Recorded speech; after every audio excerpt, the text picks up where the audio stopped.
Welcome to Worlds Collide, a wrestling card podcast for wrestling fans by wrestling fans, featuring Tony Vella from WrestlingTradingCards.com. This is like a stock market. And Zhan Morning from Wrestling with Cards on YouTube. And I'm not saying there's a right or wrong answer, I'm just posing the question. Join them as they navigate the world of wrestling cards, helping you build a bigger and better collection and making some money along the way. What's up, wrestling fans, trading card collectors? Back again, another week and another episode. Another one of these. Tony sends me the ideas, and then I save them episodes, and they always work out fantastic. So we seem to have a system. Yeah, it keeps working because, I mean, to be completely transparent, I think sometimes us as content creators, maybe we get in kind of a rut of doing the same kind of thing over and over again, or you know, like sometimes I think it's good to listen to outside perspective. And every time you send me an idea, it's either like, I was just about to mention that, or I wasn't even thinking about that. So if we just kind of combine the two, put it in our notes, get to it when we can. And that's what we're doing today. And I don't think we could have picked a better time to do this. Probably at the time you're listening to this, it's a little bit past these events. But what we're going to talk about, as the title states, future values based on recent events in wrestling. Very, very common thing in sports and other aspects of the hobby. For example, Stranger Things blows up. All of a sudden, that Kate Bush song is like one of the top songs in the country, and people start looking for Stranger Things cards. Well, this is actually starting to happen in wrestling. It's good and it's bad. In my opinion, it's good because it puts even more of a spotlight on wrestling cards. And people go out and seek them out because they see an event on TV. Oh, this guy's making his return. I want to go get his cards. Where do I look? And then it drives the price up, the popularity.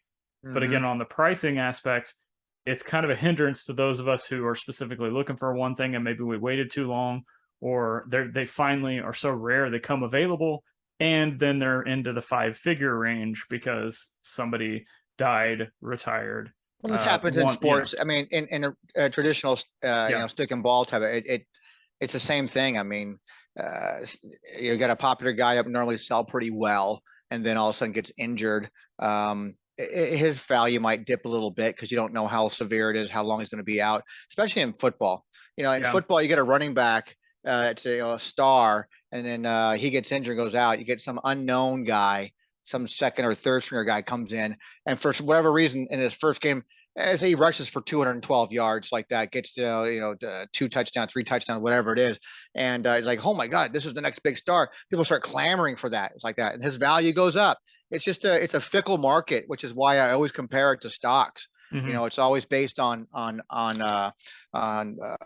production. It's like that, and so that has a lot to do with the value. And wrestling is not any stranger to this. Do you think it's kind of something still that's a little bit new to the traditional wrestling fan or trading card collector? Sure. Yeah, I think I think people are starting looking at wrestling as our hobby is growing. People are starting to take it a little more seriously, give it a little bit more respect. And so, I think these mechanics that work in other cards definitely do apply to ours as well. As oddball as our niche is, of no real season, no this, no that, story driven type characters, whether it's created within the company. So at WWE, it's created within the company. It's presented to the audience, and it depends on the audience is going to buy it and buy into it and like it and hate it or whatever. And it's no different than having your favorite sports team, I guess, too. So they're investing in people that they hope you're going to like and you're going to want to watch, just like you are in wrestling. They're investing in people and creating storylines that you hope you're going to like and want to watch. Correct. And so that's the same thing. You can apply all the same mechanics to wrestling as well. I think that's pretty good groundwork we just laid for what we're going to talk about. And a lot has happened in wrestling recently, and I know we're not going to touch on all of it, but let's hit the headlines. Vince McMahon officially retires. I never thought I'd see this. I figured this would be a guy that literally sits at the helm of WWE until he's dead. If they could have his funeral or his death on TV and they draw a number, I bet he'd go for it. Of course. But no, he's retiring. And I was like, You know, I had some Vince McMahon Transcendent autos on my watch list, and they're gone. They're gone. Of course they are. And I bet within the first 24 hours. yep, yep. Yeah. And some people put out some the Vince Fully Loaded. You know, those were. It seemed like they were harder to find than the Transcendent. Like not necessarily like they maybe had the same print run or whatever, but and I don't think they were as good looking of a card as Transcendent. But all of a sudden, those started coming out of the woodwork, and you know, people put $5, $10, $20,000 on these things. Maybe somebody pays that, maybe not. But it's what they're doing is they're these. He signs so little, and there's so few of these cards out there that it's making some of these unattainable. Yep. So it's an interesting discussion. Another thing on the flip side is I'm starting to see a lot of raw cards with a lot of very suspect signatures coming out. Yeah. People like, oh, I got this from his guy that knew him. He was a cousin of this limo driver that one time when it exploded. And oh, there's always a story attached to it. So any takeaways from the Vince McMahon thing that would surprise you, shock you? Nothing. Well, I mean, other than that, I mean, the values of stuff that's going on in the hobby doesn't surprise me at all. That's expected, I think. I mean, even Stevie Wonder can see that. But it's just, you know, him retiring it is a shock like that. I thought that, like I wouldn't have been surprised if it had been announced that he'd passed away in the gorilla position. Yeah. Like that's kind of what, you know, you kind of expected, you know. It's just oh well, there he was. I mean, we just thought Vince was having a good night watching matches, and who knows, he's been dead for 2 hours out there. Yep. I mean, that just wouldn't have surprised me, but you know, obviously all the here's the downside of that. Like people's speculation right now is because this is it, Vince is gone and there's gonna be no more else. So what's out there is out there kind of thing. Are any card companies going forward, no matter who has a license from now through eternity, ever going to have another Vince McMahon card? Probably. I'm sure they will. I don't know. I guess it all depends on the allegations, because the allegations are now, that's the other side. For him to step away, you just know that there's a ton of stuff that's going to be coming out at some point in time that's going to be probably more damaging than what was already out there. And we've had episodes before where we talked about certain talent that are just kind of like bulletproof. Absolutely. You know, and their value. Vince may very well be also one of those people. And, you know, I've been probably one of the people loudest professing that this is a guy that should be on everybody's, you know, top 5 list of people they should be looking at as long-term value. Because everybody looks at the Hogans and the Andres and the Flairs and things like that. And I think Vince belongs in that list as well. I don't know. I don't know if it depends on what the allegations that come out, how damaging they are. I think if it's just infidelity type of stuff and spending money, I think that just kind of goes away after a while. I really, it's not going to damage his legacy any more than his own ego's already damaged already, if that's the case. But as far as value goes, there is always going to be value for Vince.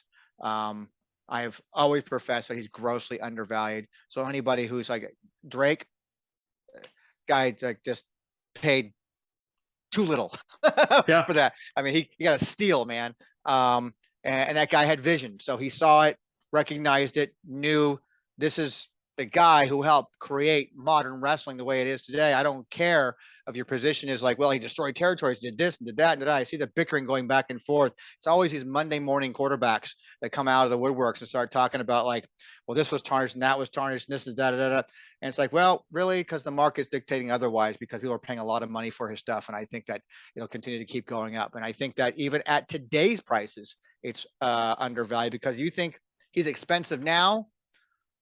Wait till the day when the guy actually passes away, and wait for the year or two after that when you realize, holy crap, there's not a whole lot of stuff for me to get when it comes to Vince McMahon stuff. And you know how wrestling fans are, especially wrestling card collectors are. It's hard to pry the stuff out of their collection, out of their hands. Yep, absolutely. Even if you're throwing good trades or, you know, a good chunk of change at them, something like that, they're it's a good and a bad, like whichever way you want to say it. But I don't know of another collecting community that's more diehard as far as like not letting their stuff go than the wrestling community. And, you know, that's another topic for another day sometime, but let's move on. So Vince is gone. essentially Triple H, Stephanie taking back over the company now, Mm-hmm. and you would expect to see a little bit of change in their cards, but I haven't really. I've seen a lot more of them come out, like being Mm-hmm. available, but the prices are still like very affordable. Like you can get a lot of good stuff for a lot of the good like limited run autos for like Sure. $500 and less. And like I saw a Triple H Transcendent the other day for like $300. I'm like, that's a Yep. really good deal. So, do you think that maybe maybe their popularity and the way that people are looking at them hasn't caught up yet? Do you think it's because they have so much stuff that's out there compared to Vince that it's just That's the not number. picking up? That's exactly what I was going to say. They have a lot more options to buy, dating back to the early 2000s when Flair had the license. So there's been a lot of available stuff of theirs when it comes to autographs, memorabilia, even just straight up trading cards too. It's the numbers are definitely because more when it comes to Triple H and Stephanie for sure. And nothing's really been proven by these guys yet, as far as like taking over the realms yet. The reigns, I should say. Let's see. Does the product get better? Does the product get better? And that correlates to because they're now in control. And because of that, now I'm more interested. Because I'm more interested, now I got to go collect more. Because I got to collect more. I got to go find more.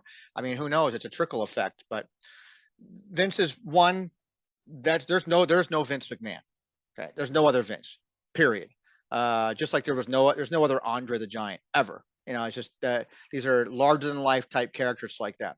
Not to say that Stephanie and Triple H aren't, but you know they've got a lot more variety out there too. So I don't know. I'm actually surprised to see that prices haven't gone up a little bit, but I'm also not surprised because of the sheer volume of things that people can throw out there. That's a lot more. So there's a lot more options. One thing that I think is an interesting thing to consider, and maybe I'm pumping them up. Like to be completely transparent, like I've wanted a Triple H and Stephanie Transcend. I just love Transcendent. I've been wanting some of their cards forever, and I just never pulled the plug because I'm too busy buying Cross stuff or getting the Sure. All Star sign. But I kind of stop and I look at like what some of the really smart people in the hobby are buying, and what is some of the stuff that is continuing to be popular with like everybody, like not just the modern, not just event, but what's popular with everybody. And I keep looking back at like who ran territories. If you go back and find Fritz von Erich autographs, or you can find Eric Bischoff autographs, Paul Heyman autographs. Like these guys are the people that ran Mm-hmm. companies, bookers, or ran territories. And it seems like all of those top guys that ran those companies seem to have some popularity within the wrestling card collecting community, Uh-huh. regardless of who it is. And so I'm wondering if that's maybe something that starts kind of catching up with Triple H and Stephanie. I don't know, like regardless of whether they go up or down, because like Bill Watts, he ran the territory into the ground for different reasons, but there's still people out there that But these collect are his these are stuff. these are guys who worked behind the scenes before they became in front of the scenes. Mm-hmm. Now you're talking about two individuals who are now running a company who were in front of the scenes are behind the scenes. Yep. So it's a little bit different. It's like that. These people aren't. They were performers who became politicians now within the company itself, as opposed to the other way around. Yeah, it'd be interesting, and I don't know how that Yeah. will reflect that long term or short term, even. But it's just I think something I think they're interesting to good think buys either about. way. I think those Yeah. two, Stephanie and Triple H, are also very good buys. Um, I still think even a Shane is a good buy. Where's the Linda? We need the Linda Uh, Transcendent card. Get Someday, who knows? the You whole never know. family together. So then let's just talk about some other superstars that maybe have some kind of fallout. I don't know whatever comes. We've got a few down here that we thought about ahead of time, but if anything else comes to top of the mind, first thing that came to mind that is not on our list is Ric Flair, and Yep. uh, you and Paul have talked every month. There's going to be Ric Flair cards. There's Yep. going to be Hogan cards. So the thing that happened recently was Ric Flair's last match. Say what you will about the event and how that I watched it. I had a good time watching it. I thought it was Yep. great. It is what it is. But I was like, oh, I wonder if a lot of Ric Flair cards are going to be selling. And what I did see is a lot more interest and a lot of them coming out of the woodwork that I hadn't. It's not like I hadn't seen them before, but it was like, you know how it is when there's just a flood of supply and people are trying to cash in on it. and there was a lot of them selling, but it's not like they were going for more. It's just there were more of them selling, if Yeah. that makes sense. So It's another talent that has a plethora of products to choose from, basically. So you're not going to run it out of any, of Ric Flair stuff. I mean, it's just yeah, they're all Ric Flair stuff. So it's never surprising to me that after any type of a major event, whether it be a heavily promoted thing like his last match, or Vince making the news and Triple H and Stephanie stepping up making the news, it's no different than like a celebrity passing away. And that first yeah. 72 hours after they pass away, is when everybody's throwing their stuff up on eBay and trying to get maximize someone's passings like that. And it's similar in that sense too, because they're making the news. Hey, why not go ahead and put stuff up there to try to make some money because it's newsworthy, therefore it's trending, therefore it's what people are looking for. Let's move on to some other names. Austin Theory, or Theory, as some Mm-hmm. people like. That's another thing. Like, Vince is gone. I hope we can go back to the full names. Like, if it was Gino Hernandez, we're just going to call him Hernandez. Like, I've never understood that concept that Yeah, Vince did, and medical facility and hospital, like that. it's That a whole it's thing. a it's a matter of control though, Yeah, of retaining a name for copyright purposes. Never like to use real names, so I actually can't control that, more or less.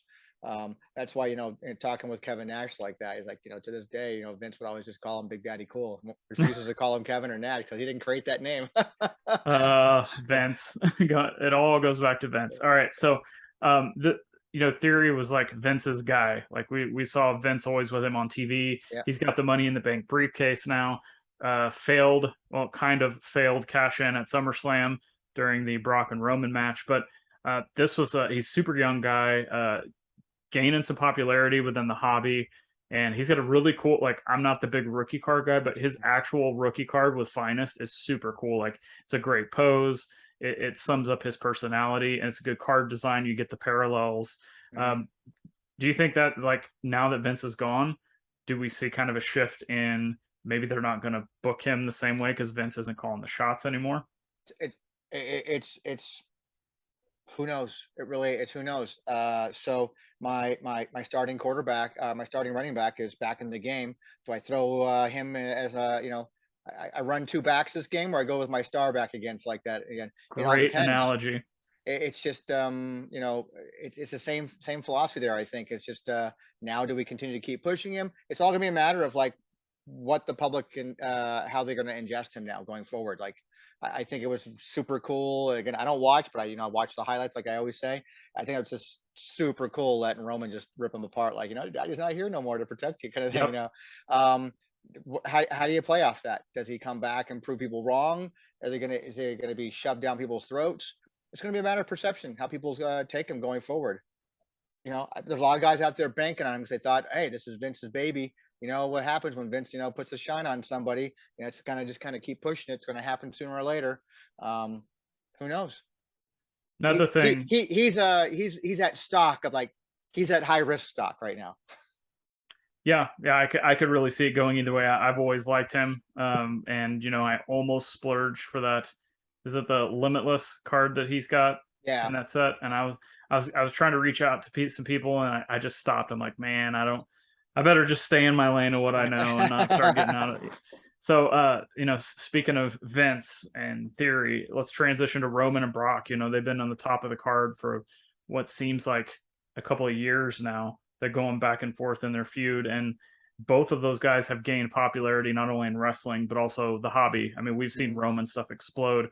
Brock stuff has always been good, no matter pretty much what it is. But Yep. do you think that maybe do you think there's going to be any kind of change with, like, people getting tired of them, or do you think people have latched onto them as like the Hulk Hogan type of character for modern fans now? And how do you Again, think? because we have we're in an industry that we love and watch and stuff like that for most people, I guess. And it's all character driven stuff like that, and it's all based on how they're written, obviously. So as long as they continue to be put in some kind of compelling storylines like that. I mean, these guys have already now their names. I mean, they're Yeah, they're they're, they're Hall of Famers. They're almost at that bulletproof level, I think, if not already, to a certain extent. Again, um, unless there's some, really super damning, horrific thing that they end up doing, or we find out about them. But they're always going to be sellers. I don't think you can go wrong investing in Brock or Roman Reigns like that. I mean, we had this conversation 4 years ago, 5 years ago, talking about Roman Reigns. We said, hey, you're out of your mind. You're just like people just booing him to death or shoving him down our throat. We don't need this. We don't want that. And now here they are. They turn him heel, and it's like turned out to be the best thing in the world for him. And build him up and continue to keep him heel to the point where that gimmick becomes stale, and you turn around and you do the opposite like you did with Hogan, make him a face now all of a sudden. Yep. Get another 4 or 5 years out of him. Yep. But, all right. So this last part is kind of like, I guess, like shotgun approach, because there's so much you could talk about. I think the kind of theme, as I was thinking through this question, is Triple H did so much for NXT with the black and gold before it was 2.0. And, some people would say that NXT's actual TV program was better than anything else that was going on at the time. That was definitely a talk for a while. Yep. And look at the names. Some of those names are in the main roster now. Some of those names are in AEW. Some of those names are released with no place to go. Yep. So, first got people that came to mind was Sasha Banks and Naomi. Like, are they going to come back? Does that mean their cards go up? How many people like defect from AEW? Is this an MJF play now? Does he, is that still a storyline thing, or could he potentially come to WWE now with Hunter in control? Sure. We saw this again this past weekend at the time of recording, because we got to do these in batches. At the Ric Flair's last match, we essentially saw like every major wrestling promotion coming together into one promotion. Like, there was somebody representing, you had Jeff Jarrett, who technically is representing WWE. You had Jay Lethal technically representing Ring of Honor. Andrade, that's an AEW talent. Ric Flair, legend, Jim Crockett Promotions. And there was just so much talent on there from different promotions. And it makes you think, like, could Hunter and Stephanie potentially steal some of those? Could they do super shows? Does that drive up the value?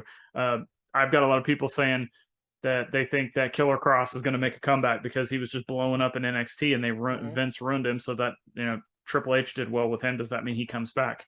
That's happened though too. Didn't they just bring back Dakota Kai? And and that's really, I think, what got people talking. And I can tell you firsthand, it wasn't an explosion, but over the weekend, as soon as that happened, my I think her name is like Iro Sky now or something like that. Bailey and Dakota Kai, all their base cards, the lower end stuff, started selling in my eBay store. So I know that it's like getting those faces back on the camera is going to drive popularity. I don't know if that drives the prices to go up, but it's like they're back on my screen. Oh yeah, I want their cards now. Well, it fits the saying that out of sight, out of mind. So yes, that's how it usually works. But yeah, I mean, first person I thought of was your boy Cross on that one too, like that. But who knows? It certainly can't hurt these guys' values like that. But I think Cross as a whole, he might be in that one area, that gray area too. That I don't think wherever he goes, it's just going to be a name that he's developed himself as being like this super badass guy. He's pretty much exactly all the reasons why you collected him to begin with, like that. Like, he's lived up to that, all those standards and all those descriptions of him. But yeah, I mean, this guy, it definitely can't hurt these guys come out. I mean, we go back to the project. This is where now we have that era, that time where it's like all these names that people might have been prospecting on, now are kind of like in limbo, and like, okay, let's see if my gamble's paying off. Let's see if it pays off, man. Now's the time, like, the dice are still rolling. It's a long way on that crap table on the other side. Let's see if, do they roll out snake eyes? Am I going to hit the hard 10? What's going to happen here? I mean, don't know. I mean, it's going to be interesting to see what happens with these guys. And a lot of potential. It's fun. It's a fun time to speculate if that's what you want to do. Like, I can care less about like where Loomis ends up for me, for Dexter Loomis kind of thing, where Sam Shaw, whatever you want to call him, Hatchet. I enjoy the thrill now of picking that guy and just running with it and having a good time collecting. So for me, it's just not even a matter of speculating anymore. Like, right, it's just pure fun. I'm having a ton of fun doing it too. It's been a lot of fun doing it. But always the people who are looking for possible things to invest in, those are your high risk guys right now. All that stuff, those former NXT people, that's all high risk stuff right now. I wonder if it starts moving some of the really early NXT top stuff. Like I if don't we know, start, because some of that, well, the early NXT top stuff, yeah, but that later stuff that came out in 2019, 2020, that was, I don't know. To me, I did not like that. They were using like thinner card stock. It was like all action shots, yeah, and it's just I mean, full of if those it's match cards. oh yeah, all those match cards. If it's all action shots like that, you lost me. I'm done. Tapping out. I'm over. Like that. I'm just kind of done already. Like even like the Loomis cards are like my least favorite of all my Loomis Yeah, cards are. Yeah, it's just like him at the top of the rope. You just see his head coming down. It's like there's your Loomis versus such and such. Like it's like he's like barely in the card, man. He's like it's it's like almost like the Monty Gum thing.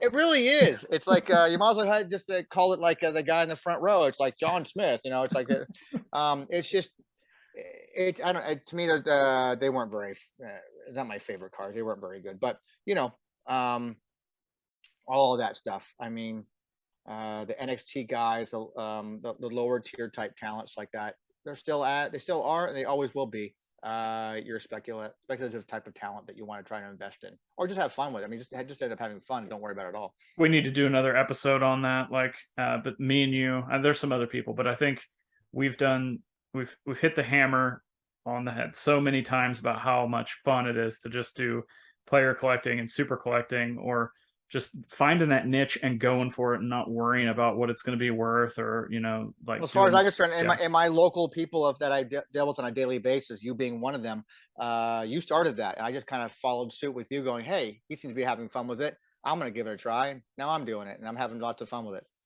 Yeah, people need to start doing it, and there's different ways to do it too. Like, there's different people putting together interesting projects or sets. It doesn't necessarily have to be the player collecting. Maybe it's just like, hey, I want all the printing plates that I could potentially get. Like that'd be a cool chase too. So another thing that I think is interesting about this is, and this is another thing that's kind of cool with wrestling, is what some of these people that you could speculate on if you want, if we're just looking at this from a like monetary perspective, you can go back and buy some of those NXT cards that are from several years ago, and all of a sudden they could be relevant again. Most of the time with sports, that's not the case. Like, Yeah, those players are either going to be relevant within the first few years, or they're gone. And or those they're duds. those Yeah, cards are, unless it's a player or super collector, those cards are worthless to people. yeah. Either they're a hot commodity or they turn out to be Ryan Leafs and go away. Yeah, great example Yeah. right there. So yeah, I hope that we don't talk we talk about a lot of speculation on the show, but we're not like necessarily a buy, sell, do this kind of thing. But I like to do these exercises just to get people to think like, yep, they were like, somebody listening to this, I exactly thought what Tony said, or huh, I hadn't thought about what they said. That's the whole reason that I like to do these, is just to get Yep. people thinking. But is there anything else you want to touch on this before we get out of here? No, I think that, definitely, future values for wrestling cards is controlled by storylines. Storylines are what make a talent popular or not popular, depending on whether or not the public can grasp to that and relate to that and latch on and have fun with it, or hate it, I guess, at a Yeah, level that's something that you can't not not see. Like I effing hate MJF, but I gotta see what he says, man, because it's like, right. whatever the case may be, means they're doing their job. But Vince in the news, Triple H in the news, Stephanie in the news. Uh, I don't think that's going to hurt any of their values. I think as we go on, I think people who recently in this last week or two since Vince made the announcement, um, have really started. I think more people are starting to realize, wow, there's not a whole lot of Vince stuff out there. I kind of missed the boat on that one when it came to getting it when they were like $600, $700, $1,000, $2,000, five. I mean, Yeah. this is going to be Vince is going to be in that 10K plus range. I think for just about everything he's on when it comes to low numbered stuff, going forward. I really do. I just think it is. I think whatever you can buy Vince stuff now, buy it now, because a year from now, 2 years from now, 10 years from now, it's going to be, if you're looking from a monetary standpoint, it's just going to be even way more. So, but you know, the trips and the Stephanie stuff, lots of it. So I think their value will go up, but you're looking at especially trips in that Savage type of, you know, realm. And he's got a way more stuff than Savage does. Mm-hmm. So especially when it comes to, you know, autographs and all that kind of stuff, man. But it's fun times, man. Fun times. I mean, it's been a hell of a you know, 7-8 months now in wrestling this year. Period. I mean, we sat back and did a recap of 2021 earlier this year, just like that. And 2022 said, you know, wait a second, hold my beer. I got some more stuff to do. Come on. And here we are. It's just having interesting conversations after another. I've also about things that we've had conversations about before, but now we have more pieces to kind of like throw at people and say, well, here's more. Like, what do you think about this now? Or changed opinions. Maybe we were wrong. Maybe we were right. You know, one thing that you just said about kind of the year and how kind of the interesting things we've seen. And then last question, we'll make this quick. WWE going to, what is it, like TV 14? Is that what it's being labeled as? Yeah, something like that. Yeah. You know, and we saw the explosion of the Attitude Era because of the content that was on our TV screens. Now, I know that entertainment is a different thing now than it was back then, but there's still these entertaining TV shows that are a little bit edgy that people are like, I can't miss this. Each week when it comes out, I watch it. Do you think that if, in fact, that do you think that's going to drive more people to go back to watching WWE if they can change that product, and then hopefully that translates into wrestling cards? I guess this is where the moment where we kind of, all the people who've been screaming and yelling for Attitude Era all this time during the PG era gets to put the money where their mouth is and see if that's what they really want to do. Yep. We'll find out. I mean, I am obviously, I'm a fan of that type of products like that. I mean, if I want to watch, you know, more PG stuff, like kind of, I'd watch like Hallmark Channel or something. But you know, I want to watch wrestling because you know, I want it to be more real. I want it to be more, you know, I don't want to watch a war movie and not see any blood. Yeah. I don't want to watch, you know, a slasher movie and all I get is jump scares, you know. Yep. I just don't want, that's not what I'm paying for. It's not what I want to see. So I don't equate wrestling to be that way. I don't need to have a bloodbath every night. I don't need to have people dropping F-bombs and S-bombs every single moment. But it'd be nice to just kind of live what we had kind of in the Attitude Era. For me, it's just me as a fan of that. Yep. And maybe mix it up with a little bit of like even more vintagey type of stuff with that kind of long-term storytelling with a mixture of more modern. So we could sit here and wax intellectual all day long about what makes us wrestling fans, but will this stuff all, you know, help people with their future values? I mean, who knows? We don't have crystal balls. We just know that what's happening in the market right now, and we can speculate all day. I just, for me, if I'm going to put money down, it's Vince, and then after Vince, Vince. Good place to end. Let everybody know where they can find you. WrestlingTradingCards.com, folks. 20 years this year. All of our social media can be found on the bottom of every page, including our YouTube channel. Go on there if you like and check it out. Like, subscribe. Just you know, share, man. Share all of it. There's a lot of new content coming out, a lot of new guys putting out some new stuff. We could do a whole episode talking about that down the road, but check out everybody's stuff, you know, including Zhan stuff, including WTC, including our Worlds Collide. Check everything out, man. There's so much great content. When you and I first got together, it was just you and I think the only ones putting out pure wrestling content as far as I knew. And now there's so much more, and I love all of it because it's just so many options for people. Like I don't care. And still not enough. Yeah. We need more. Yep. Yeah. So just check it out. Where can they find you? At Zhan Morning on all social platforms. I think most everything. Wrestling with Cards on YouTube is my main hub.